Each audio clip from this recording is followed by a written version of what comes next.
আজকের অনুষ্ঠানের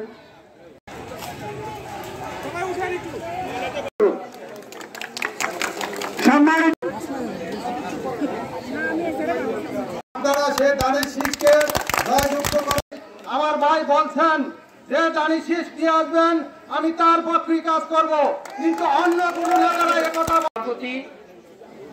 এনামুল হক বাদল সাহেব, এই জন্য আপনাদেরকে আমাদের দল থেকে প্রাণদান অভিনন্দন জানাচ্ছি।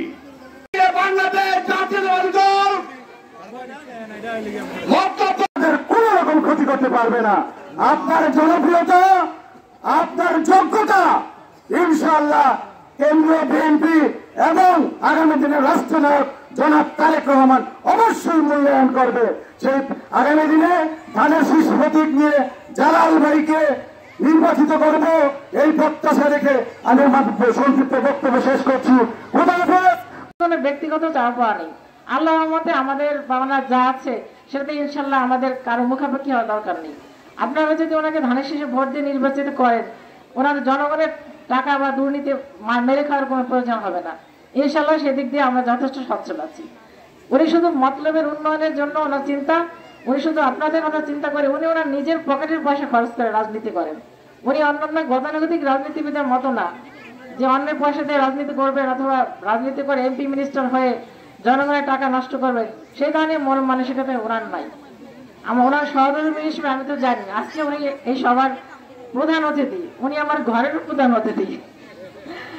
তো ওনার সহধর্মী হিসেবে আমি ওনাকে যতখানি জানি যে আপনাদের ভোটটা হচ্ছে একটা গুরুত্বপূর্ণ আমানত। এই আমানতটা আপনারা হেফাজত করবেন এবং সঠিক তার মধ্যে একজন সজ্জন ব্যক্তিকে আপনারা ভোটটা দেবেন এবং ইনশাল্লাহ ধানের শীষ প্রতীক পেলে উনি সেই প্রতীক নিয়ে আপনাদের কাছে আসবেন। আর আজকে ধানের শীষের প্রতীক সহ ডক্টর মোহাম্মদ জালালউদ্দিনকে আপনাদের হাতে তুলে দিয়ে গেলাম, আপনারা তার হেফাজত করবেন, এই ধানের শীষের হেফাজত করবেন। তো মা বোনেরা, আপনারা ভোট কেন্দ্রে গেলে আপনারা কোন মার্কে ভোট দেবেন?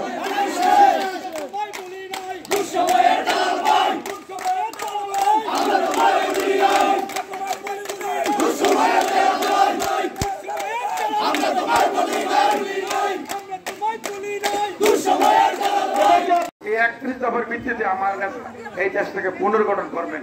শুধু নেতারা, সকলকে নিয়ে আমরা এই দেশটাকে পুনর্গঠন করব।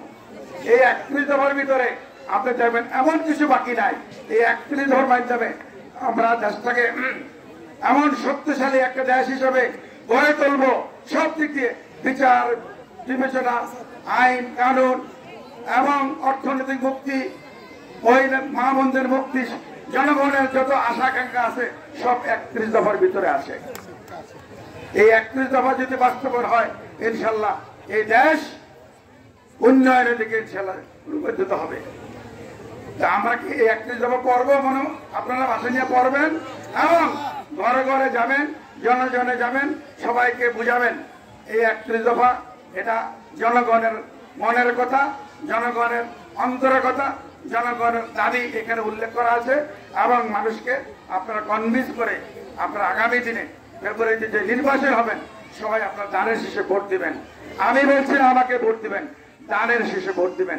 যে মার্কা নিয়ে আসে তাকে আপনারা, আমি যদি না পাই অন্য কেউ যদি পাই, আমি কথা দিচ্ছি আমি সবার আগে তার হাতে এই দানের শীষ দিয়ে আমি তার সাথে কাজ করব। আমার কোনো দ্বিধা নাই, কোনো সংকোচ নাই, আমার একটাই ইচ্ছা এবং তাদেরকে আল্লাহ তোমার মেহমান হিসেবে আল্লাহ কবরটাকে আল্লাহ জান্নাতের টুকরা বানিয়ে দাও রব্বুল আলামিন।